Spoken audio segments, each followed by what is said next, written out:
सरकार या बारिश, कौन है हत्यारा? मासूमों की मौत का कौन है जिम्मेदार?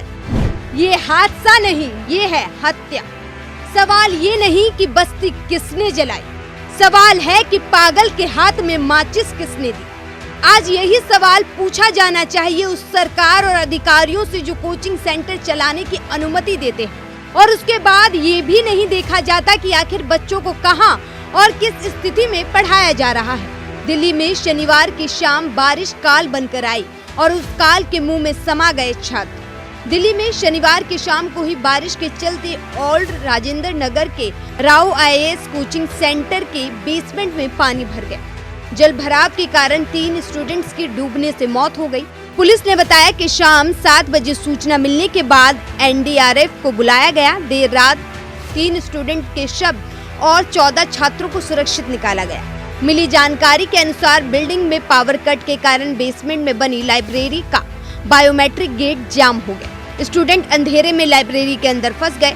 गेट बंद होने के कारण पानी शुरुआत में बेसमेंट में नहीं घुसा था, लेकिन कुछ मिनट बाद ही पानी का प्रेशर तेज हुआ और गेट टूट गया। गेट टूटने के बाद पानी तेजी से बेसमेंट में भरने लगा।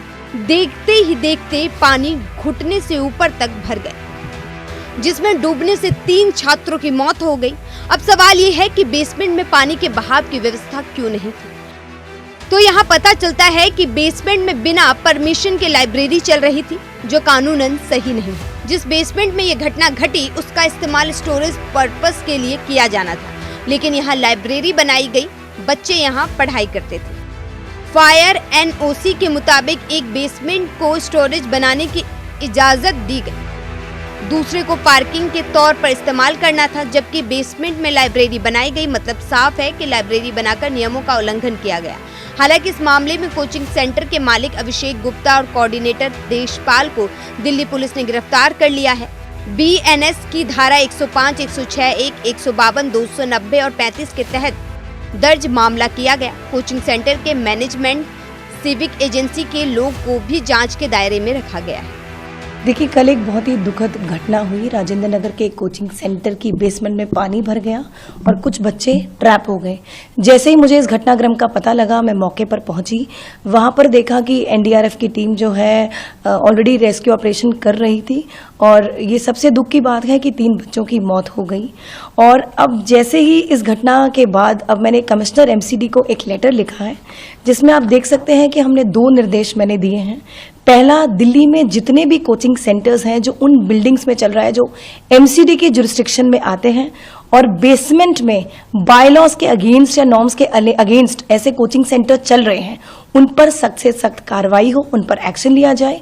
दूसरा, और अगर इस मामले में जो कल राजेंद्र नगर में हुआ कोई भी MCD अधिकारी अगर जिम्मेदार है तो उस पर भी सख्त कार्रवाई की जाए। मैं आपको बताना चाहती हूँ इस बिल्डिंग के बारे में। ये जो बिल्डिंग है, इसका जो कंप्लीशन सर्टिफिकेट 2021 में मिला था और साफ साफ यहाँ लिखा है कि बेसमेंट में पार्किंग यूज और स्टोरेज के लिए और कार लिफ्ट के लिए यूज होगा। तो मैं बताना चाहती हूँ कि अगर इस प्रकार से इलीगल तरीके से या प्रॉपर्टी को मिसयूज कर अगर ऐसे कोचिंग सेंटर्स बेसमेंट में चल रहे हैं तो उन पर कार्रवाई होगी और साथ ही अगर कोई अधिकारी जिम्मेदार होगा उस पर भी सख्त से सख्त कार्रवाई। ये आपने दिल्ली की मेयर शैली ओबरॉय को सुना। इन्होंने इस हादसे के बाद तमाम कोचिंग सेंटरों में जांच के आदेश दे दिए हैं और अवैध रूप से चल रहे कोचिंग पर कार्रवाई करने को कहा है। लेकिन सवाल ये है कि जांच पहले क्यों नहीं की गई? क्या सब आराम से किसी हादसे का इंतजार कर रहे थे?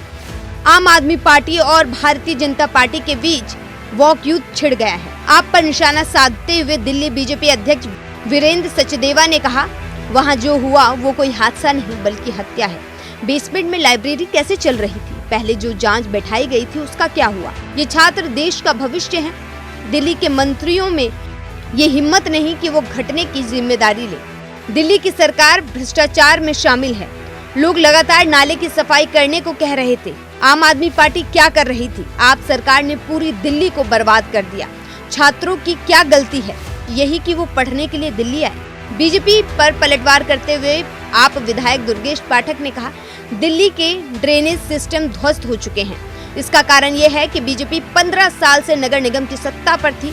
हम पिछले 1 साल से यहाँ नालों पर काम कर रहे हैं, लेकिन हम आरोप नहीं लगाना चाहते। मैं चाहता हूँ कि इसकी जांच हो, जो भी जिम्मेदार हो उसके खिलाफ सख्त कार्रवाई हो। इस बीच दिल्ली कांग्रेस ने कहा कि आम आदमी पार्टी की सरकार पूरी तरह से विफल साबित हुई है। दिल्ली कांग्रेस अध्यक्ष देवेंद्र यादव ने कहा, बेसमेंट में संस्था चलाने की अनुमति किसने दी? हमें इस पर ध्यान देना चाहिए। केजरीवाल ये जताने के लिए वो मुख्यमंत्री हैं कि लगातार वो पत्र लिखते रहते हैं, लेकिन हमें दिल्ली की हालत भी देखनी चाहिए।